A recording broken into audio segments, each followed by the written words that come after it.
Bom dia, boa tarde, boa noite, eu não sei a hora que você tá orando, mas vamos que vamos.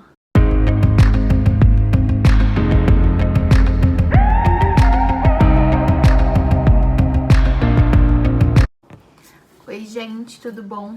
Hoje a gente vai rezar o Salmo 118, o maior salmo da Bíblia. Então, não tem condição nenhuma de eu ler ele aqui pra vocês. Bom, o que eu fiz? Eu comecei a ler o Salmo, né? E eu fiz algumas anotações, eu fiz até umas colinhas aqui pra mim. E aí, primeiramente, antes de tudo aqui, eu recomendo que vocês leiam esse Salmo, né? Antes mesmo de assistir o meu vídeo. Então, se você puder dar uma pausa aí, ler o Salmo sem preguiça. E aí a primeira coisa que eu me deparei com o Salmo foi... Tinham nomes no Salmo, então ele era dividido por alguns nomes. E aí eu falei, deve ser o povo de Deus, né? Só que eu falei, vamos confirmar isso pra eu não falar coisa errada no Salmo. E aí eu chamei um padre amigo meu, né, no WhatsApp, eu falei, padre, me ajuda, esses nomes são quem? Quem são essas pessoas, né? Porque tem várias estrofes e cada estrofe tem um nome. E eu achei que eram pessoas. E aí o padre falou, não, Duda, não são pessoas, né? Isso foi muito bom, né? É sempre muito bom a gente ter essa explicação de pessoas que realmente estudaram a Bíblia e têm mais conhecimento para nos passar, né? O que realmente eram. Esses nomes que eu achei que eram pessoas são os, vamos dizer assim, é o alfabeto hebraico, tá? Então, o que o Salmo 118, em algumas Bíblias, o 119, ele fala, vamos dizer assim, no português, né? Do A ao Z, os motivos de louvar a Deus. Então, é como se o povo hebreu tivesse pego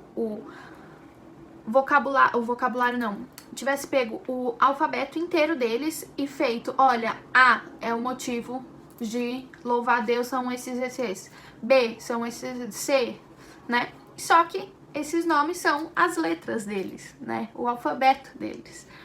Então, ficou mais claro pra mim, porque o contexto maior desse salmo, além de nos mostrar motivos para louvar a Deus, ele fala sobre a palavra de Deus, a importância da palavra de Deus na nossa vida. A primeira letra, vamos dizer assim, a primeira parte do alfabeto deles, eu não sei falar hebreu, então eu vou falar do jeito português mesmo, é o Aleph, guardar os preceitos de Deus, guarde os preceitos de Deus, porque quem guarda os preceitos de Deus é feliz e não abandona a Deus. Isso é fato. Se você guarda o preceito de Deus, se você tem aquela fé, se você sabe o que Deus pode operar, se você guarda o que Deus pede pra você, você não vai abandonar ele, porque você sabe o que ele tá te pedindo.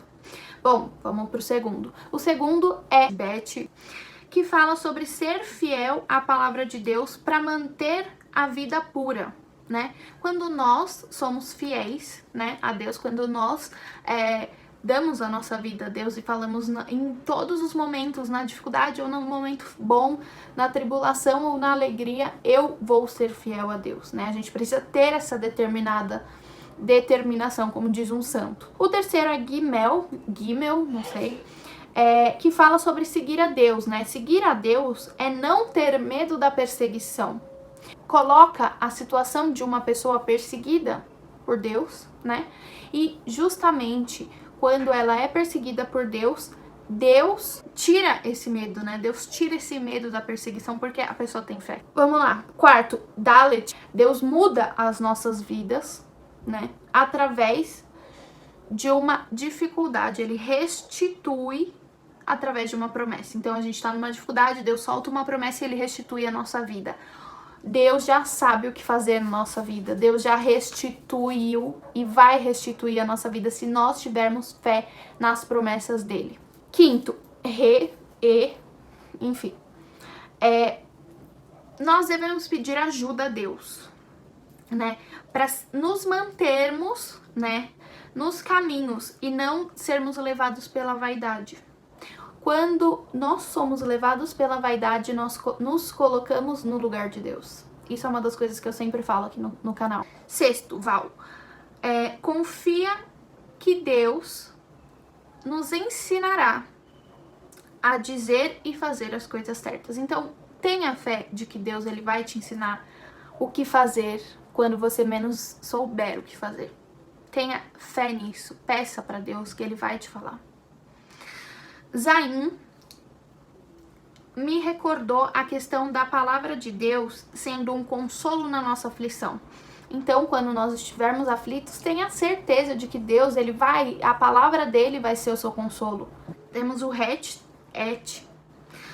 que fala sobre a piedade de Deus, né? Através do nosso esforço de seguir a Deus, Deus derrama a sua piedade em nós. Deus, ele não joga fora o seu esforço. Pelo contrário, ele reconhece. Tem o Tet, que é o próximo, né?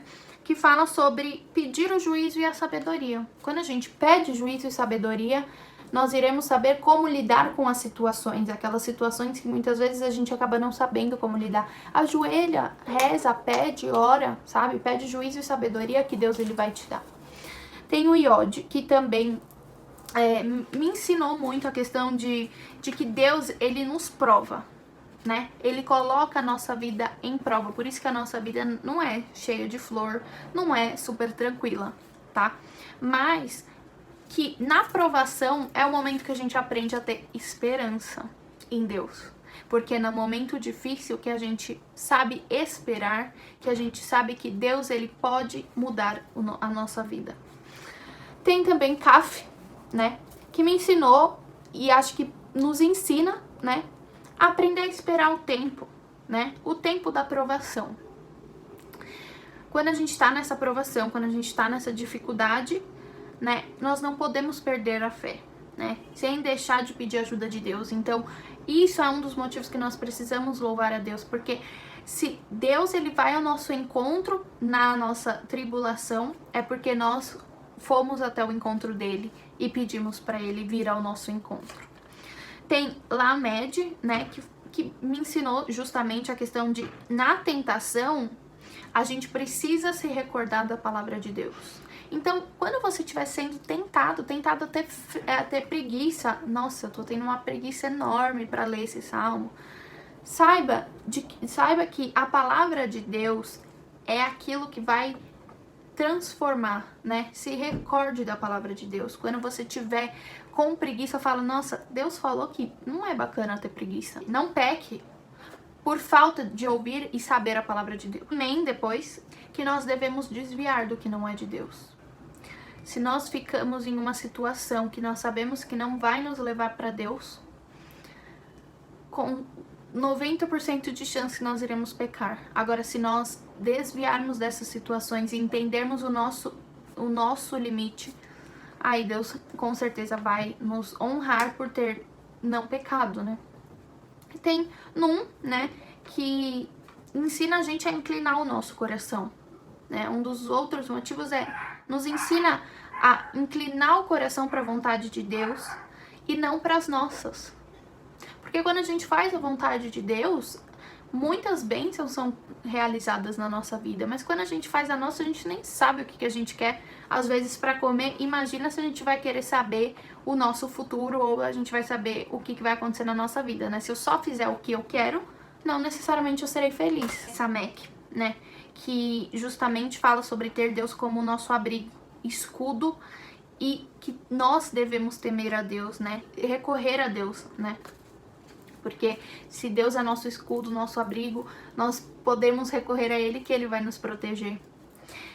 Tem Ain, né, que me ensinou a intervenção de Deus, ela ocorre através do nosso clamor, né? Então que nós possamos clamar a Deus, para que Ele interceda por nós. P, que me ensinou, né, e acho que é uma das partes dessa estrofe aí, fala muito sobre nós termos sabedoria ao observar as leis de Deus, né? Porque não é só observar, mas é ter sabedoria para colocá-las em prática. Tem Sade, né, que falou sobre, eu entendi que nós devemos pedir a compreensão de Deus, né, pedir a compreensão da palavra de Deus, né? Porque muitas vezes a gente, que nem justamente hoje, eu achava que esses nomes eram pessoas. Se eu não peço a compreensão de Deus para uma pessoa que já sabe, ou se eu não peço a compreensão de Deus para o próprio Deus, para o Espírito Santo me inspirar a falar algo ou a interpretar algo na Bíblia, muitas vezes eu não vou entender. Coffee, né? Que fala sobre nós meditarmos a palavra de Deus. Tem Res, né? Que fala sobre Deus nos liberta, né? Ele mostra o poder de Deus de nos libertar na aflição, mas que para isso nós devemos pedir o consolo de Deus. Sim, que fala sobre nós sermos obedientes a Deus, né? Nada mais justo, né? Do que nós obedecermos aquele que sabe mais, aquele que nos deu vida. E por último, tal, né? Que para mim foi um dos que mais me marcou, né? Vou até pegar a Bíblia aqui para mostrar para vocês último versículo, né, do Salmo 118 que me marcou bastante, que é o 176, que fala assim: ando errante como ovelha perdida, vinde em busca do vosso servo, porque não me esqueci de vossos mandamentos. Então, ando errante como ovelha perdida. Deus, ele vai ao encontro daqueles que se perdem. Último motivo de louvarmos a Deus, né, como disse o padre, né, que são motivos de nós louvarmos a Deus através do alfabeto hebraico. Então, justamente isso é o mais importante, porque quando nós cairmos, ou se nós cairmos, e no nosso momento de perdição, no momento que nós nos afastarmos, saiba que Deus, ele vai ao seu encontro e ele vai te socorrer como uma ovelha perdida. Bom, gente, espero que vocês tenham gostado. Ficou um pouquinho grande, né? Mas o salmo é um pouquinho grande também. Espero que vocês leiam o salmo para entender um pouquinho do que cada motivo de louvar a Deus tem para nos falar, né? É isso, não esqueçam de curtir, compartilhar e comentar se vocês quiserem. Um beijo, fiquem com Deus e tchau!